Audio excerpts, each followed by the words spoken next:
ولما سار الرجال بقميص يوسف إلى كنعان كاتك بياوكان بكراسي يوسف وقران وبو كنعان أحس يعقوب رائحة يوسف بپشتیوانی خدا يعقوب هستي ببوني يوسف كر لدوروا وقال ويعقوب لكنعان لشويني خويوا طبعا أو براينا كدقرينا وبوكراسي كيوسف بي بخشيون كبقرنا وبولاي باوكيان بپشتیوانی خدا وكو ريز ليناني كي تايبت ليوسف كارك دكات كيعقوب لدوروا هز ببوني كراسي يوسف بكات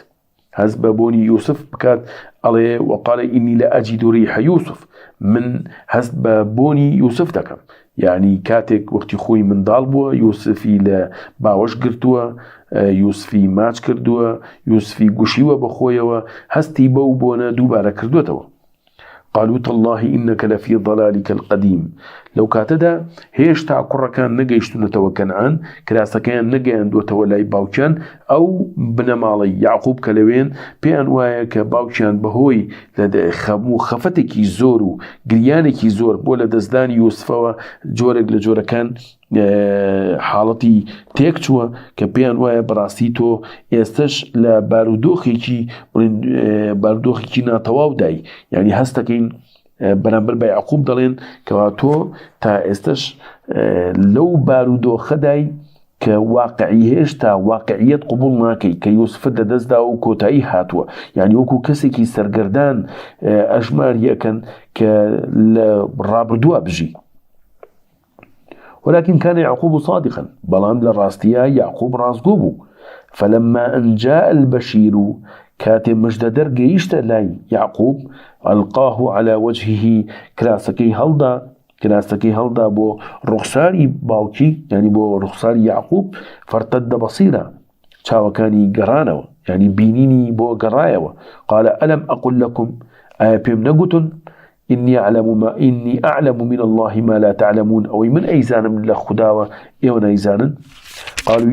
يا أمان استغفر لنا وتيان أي باوكي خوشو إستمان داوای لێبوردنمان لە خوددا بۆ بکە کە ئێمە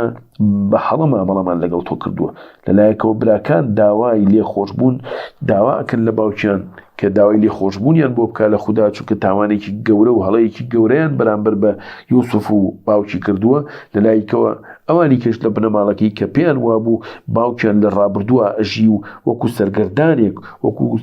کەسێکی سەرگەردان کە لە خەیاڵاتی خۆیان ئەژی کە پێیان وانە بوو یوسف زیندووە ئەوانیش داوا ئەکەن کە بە هەمان شێوە یعقوب داوای لێبوردنیان بۆ بکە لە خوددا کە بەو شێوە ڕوانیویانەتە هەڵس و کەوتی و بارودۆخی یعقوب استغفر لنا ذنوبنا ئەی باوکی خۆشەویستمان داوای لێخۆشبوونمان لە خوددا بۆ بکە لە گوناهەکانمان ئینا کونا خاطئین بەڕاستی ئێمە تاوانبار بووین هەڵەمان کردووە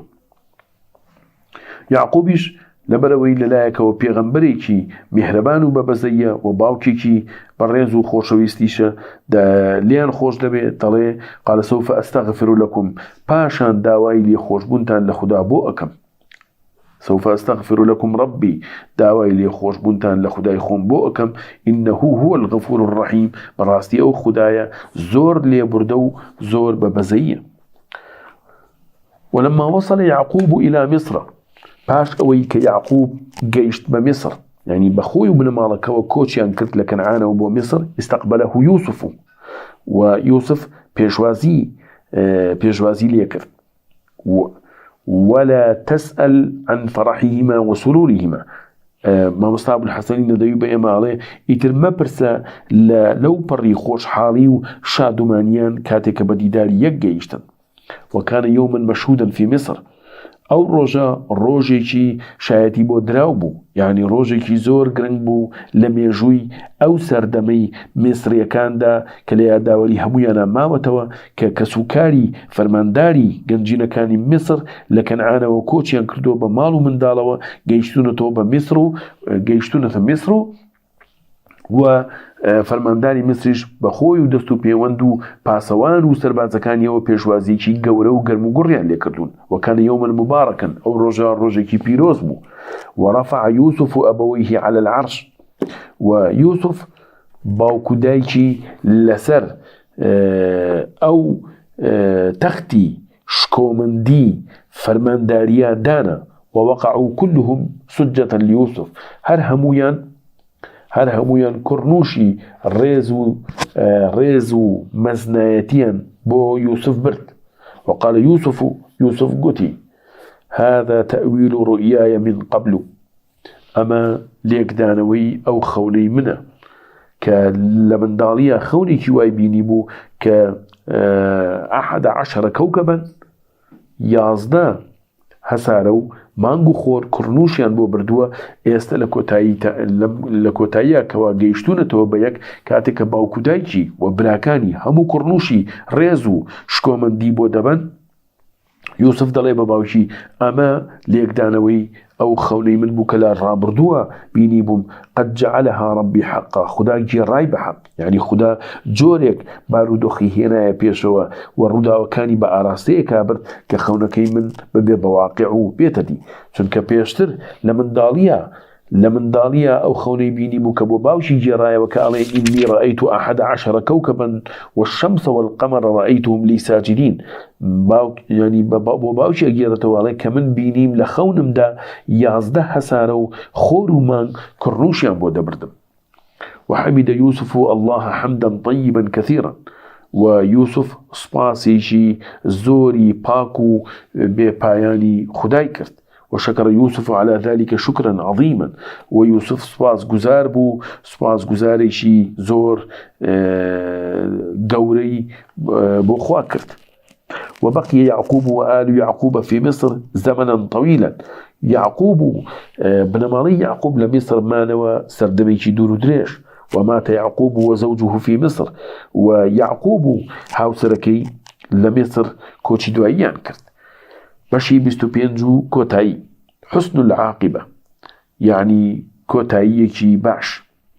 ولم يشغل يوسف هذا الملك العظيم عن الله دا صلاة قوري يوسفي بآقانا كرت لا خداي پروردگار لقالوي الملك العظيم هبو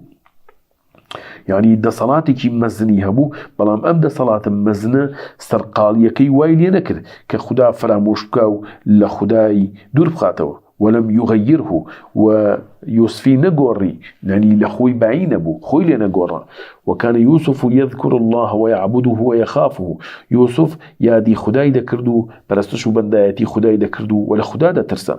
وكان يوسف يحكم بحكم الله يوسف فرمان روايتي ذكر بفرمان بريال كان خدا وينفذ أوامر الله وفرمان كان خدا يجيب ذكر وكان يوسف لا يرى الملك كثيرا ولا يعده شيئا كبيرا ويوسف ملك مالي دنياي زور بقورة ندبيني بزوري ندزاني ولا يعده شيئا بشتيكي وقوري ندبيني ولا يعدو شيئا كبيرا بشتيكي واي ندبيني كأوان دقورة بي لبرشاوي لخو باي ببي خوي ليبقوره وكان يوسف لا يحب أن يموت موت ملك يوسف بين خوش نبو بمري وكو باشايك ويحشر مع الملوك ولقل باشا كان خدا كوي بكاتو زندوي بكاتو بل كان يحب أن يموت موت عبد بەڵکو پێی خۆش بوو بە جۆرێ بمرێ کە مردنی بەندەیەکی ڕاستەقینە و پاکی خوددا بێ ويحشر مع الصالحين وخوا کۆی بکاتەوە لەگەڵ چاکان و لەگەڵ پیاو چاکانێکە کە پێشتر کۆچی دواییان کردووە وكان دعاء يوسف ونزا و پاڕانەوەی يوسف بریتی بوو لەمە کە دەیگوت ربي قد آتيتني من الملك خدايا توبيت بخشيهم لملك مالك زور لدى صلاتك زور وعلمتني من تأويل الأحاديث وفيرت كردوم چون بتوانم ليك دانوي خونا كان بجوري بكم كبو جوري بك بيتدي فاطر السماوات والأرض أي خدايا أي بدي هنري آسمان كانوا زوي أنت ولي في الدنيا تو دوستو خوشويستي مني للدنيا والآخرة وبهمان شوش للرشيد وعيدا توفني مسلما خدايا بمسلماني بمرينا وألحقني بالصالحين وبمجينا بچاكانيك بياو چاكانيك لبيش منا وكوشيان كردوا وتوفاه الله مسلما خداش بهمان شوش نزاو دعاي يوسفي جيراكرت يوسفي بمسلماني قراندو بولاي خوي وألحقه بآبائه وبيوستي كر پەیوەستی کرد گەیاندیەوە بە باوک و باپیرانی لە ئیبراهیم و لە ئیسحاق و لە یعقوب و لە کۆتاییە صلى الله عليه وعلى نبينا وسلم. بەڕێزان و خۆشەویستان، بیسەران و گوێگرانی چیرۆک و بەسەرهاتەکان بە زمانی کوردی لەگەڵ خوێندنەوەی عەرەبیەکەیدا خۆشحاڵ و شاد بووین. ئومێدەوارین سوودمان گەیاندبێ بە هەموو لایەکتان.